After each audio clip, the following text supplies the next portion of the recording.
Consumer spending in the U.S. has fallen off a cliff.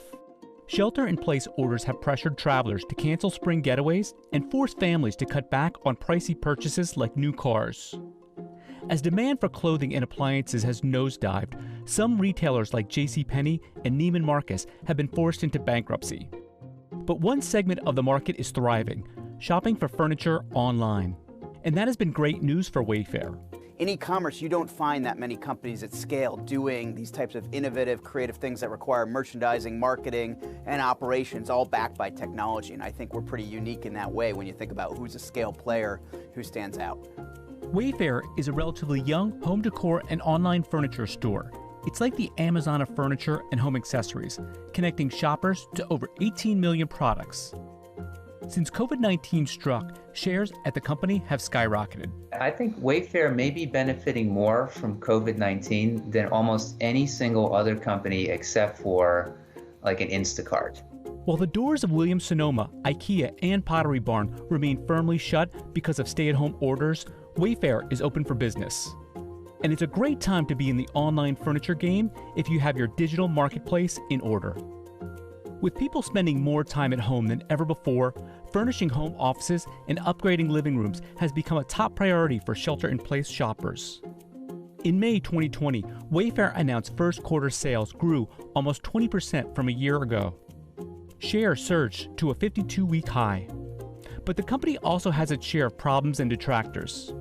A business model of nightstands, credenzas, beds, sofas, sending them free shipping, guaranteeing the fact that the customer is going to like the product and it's going to come not damaged, is a high-risk business. In 2019, Wayfair generated more than $9 billion in annual sales, but the company also lost almost $1 billion that year.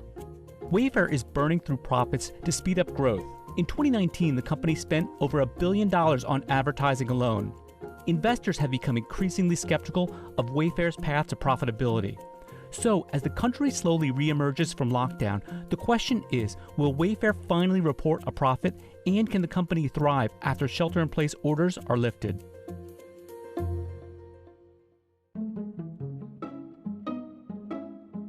The home goods market in the U.S. is a $296 billion industry, with only about 14% of products sold online. According to a March 2020 IBIS World Industry Report, the biggest home goods stores in the U.S. were Bed Bath & Beyond, Home Goods, Williams-Sonoma, Restoration Hardware, Crate & Barrel, and Pier 1 Imports. The remaining stores, 39% of the market, are a mix of small to medium-sized companies. But while home goods is a growing industry, it has also faced major headwinds, not least of which are stay-at-home orders that force retailers to shut their doors. Pier 1 has been struggling for years. Sales growth has fallen every quarter since 2017. In February 2020, the company filed for bankruptcy and announced in May it was winding down the entire business due in part to the coronavirus pandemic. Bed Bath & Beyond temporarily shut all of its retail banner stores across the U.S. and Canada in March 2020. For the quarter that ended February 29, 2020, the company reported a net profit loss of more than $65 million and said same-store sales growth was down 5.6%. Its stock has also been falling since the outbreak began. IKEA, the Swedish furniture maker, also closed its stores in March and said hourly workers would be furloughed. The retailer's online marketplace is running with longer than usual delivery times. IKEA is a private company and doesn't report its financials. Williams-Sonoma, which operates Pottery Barn, West Elm, and Rejuvenation, closed all of its U.S. stores March 17th, though the company has since started to open back up as lockdowns ease. The stock dropped to a low of $26 the day after it announced the closures. But Williams-Sonoma had a strong online business before all the COVID-related store shutdowns. The company claims to be one of the biggest e-commerce retailers in the U.S. and says 56% of revenue in 2019 was derived from e-commerce. That online business has helped Williams-Sonoma weather the storm, but Wayfair may have benefited the most. Well, the internet has really opened up sort of the market for home furnishing sales. It's lowered the barriers to entry in a lot of ways, though it has also introduced some further complications. And Wayfair is just one of the entrants into the home furnishings market. According to 1010 Data, an analytics firm that tracks online sales, Wayfair and Amazon together make up 63% of online furniture sales. Wayfair had the largest market share with 33.4%. Amazon followed with 29.7%, and Walmart had a distant third of 4.7% of the online furniture market. Pottery Barn, Costco, Overstock, Target, and a number of other stores each had less than 4%. If you think about the internet's a brutally competitive environment. You know, whoever wins in a given segment tends to win very big. And whoever comes in third, fourth, or fifth, there tends not to be a lot of room. Wayfair stock fell to a low of $21 on March 19th after stay-at-home orders were announced, but skyrocketed to $197 by May 12th.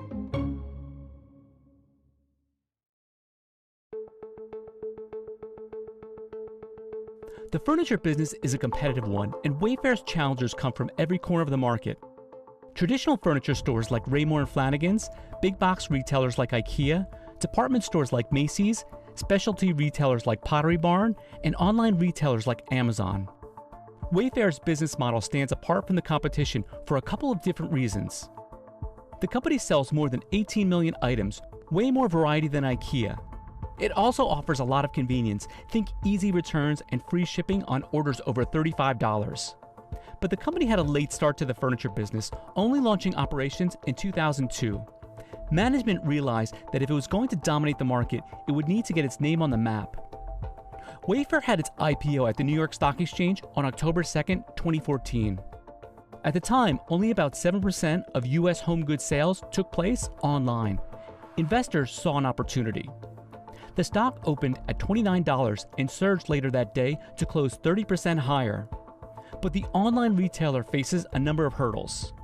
As of May 2020, the company has yet to turn a profit, and it's spending an enormous amount of capital to build the brand.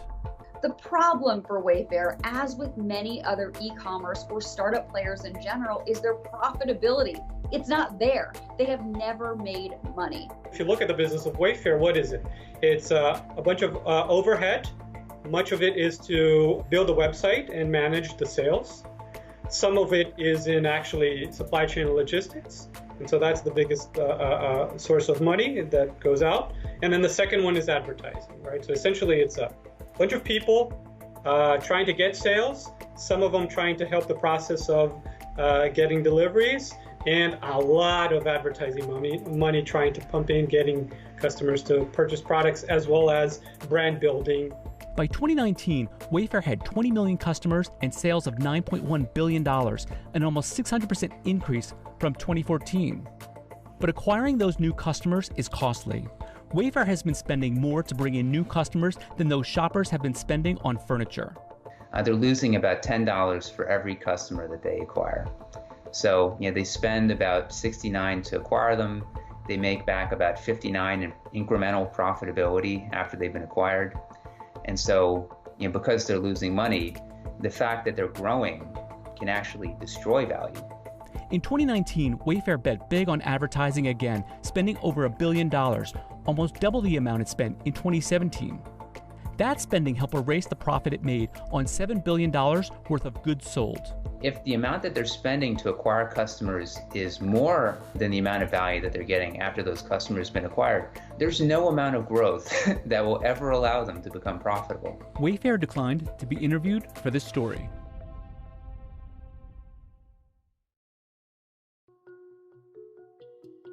As of June 2020, Wayfair has a market cap of over $17 billion, which dwarfs many of its biggest competitors.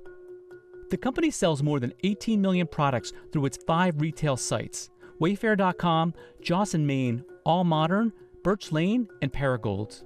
But Wayfair doesn't make all those sofas and tables. It acts as kind of a middleman.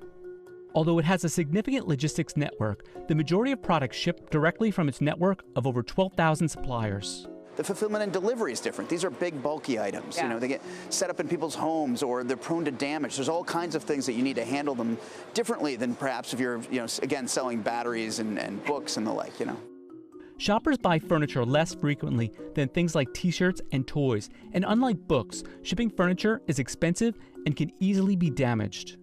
For a long time, there was a lot of pushback to the idea that you could even sell a couch online. How could you sell an item like that that's expensive, that's heavy, that takes up space? that a customer never had the chance to sit in. Wayfair tried to lower the barriers of some of those issues by offering free and fast shipping, by offering tools like augmented reality, so you could visualize that couch, for instance, in your space. There's a reason there's thousands of small furniture companies out there, retailers that still exist, because people like taking the time to go and look for that special item of furniture.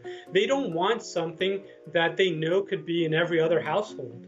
According to Teixeira, who wrote a case study on Wayfair for the Harvard Business School, Wayfair co-founder Niraj Shah thought that shipping furniture was actually a huge opportunity precisely because it was such a difficult thing to do. Wayfair decided to say, that will be our competitive moat. That will be the reason why we can actually be a big player in this market, because we can create our supply chain, our infrastructure operations to handle big bulky items in which you have to have minimal amount of shipping and reshipping. Because of the inherent difficulties in shipping furniture, the study claimed Amazon was somewhat hesitant to make a big push into the space. Everyone competes with Amazon, don't get me wrong. I'm not saying that we don't compete with them, but there's really, home is a pretty unique category that I think consumers think about differently than grocery or consumables and paper towels and their TV, where they all want to buy the same items and then mainly replenish those items. In home, you want unique items. It's very visual in nature. There are no brands. The retailer needs to do all the merchandising and product discovery work.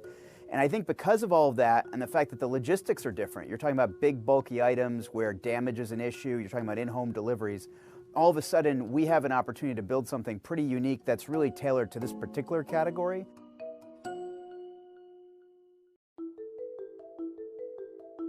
At the end of fiscal year 2019, Wayfair reported a loss of almost $1 billion, nearly double the amount it lost in 2018. Investors were spooked and shares tanked. On March 19, 2020, the stock plummeted to $21. It was basically that they're spending so much money to acquire customers in the first place, relative to the amount of value that they were getting after those customers have been acquired, that they had a structural unprofitability issue. COVID-19 may have changed all that. On March 19, 2020, the company and the country experienced a seismic shift. California was among the first states to issue stay-at-home orders following the coronavirus outbreak. Since most of the U.S. entered lockdown mode, almost all of Wayfair's brick-and-mortar competitors have shut their doors, and its online rival, Amazon, began prioritizing shipments of essential goods. Wayfair was essentially the only game in town for home furnishings. COVID-19 basically gave them two gifts. The first gift was it wiped away almost all of their competitors. So again, about 87% of furniture is sold through stores. All those stores are shut down. So that's all, if anyone needed to buy a piece of furniture and they were going to buy from a store, now they have to buy from somebody like Wayfair. One of their other major competitors is Amazon, but essentially Amazon's been saying, we are going to prioritize essential items. With shoppers flocking to the website to redo their bedrooms and to build home offices, sales surged 20% in the first quarter of 2020. By May 12, 2020, the stock had risen to $197 per share. And suddenly we're at home. We're at home with our kids. We're working from home. We're doing all these things. And we're cooking from home because we're afraid of taking out or going to get meals. And we realized that Americans realized that our homes are not equipped for what we're having to do. But as the lockdown eases, industry insiders are beginning to wonder whether the habit of buying furniture online will stick or if consumers will return to brick-and-mortar retailers for future home makeovers.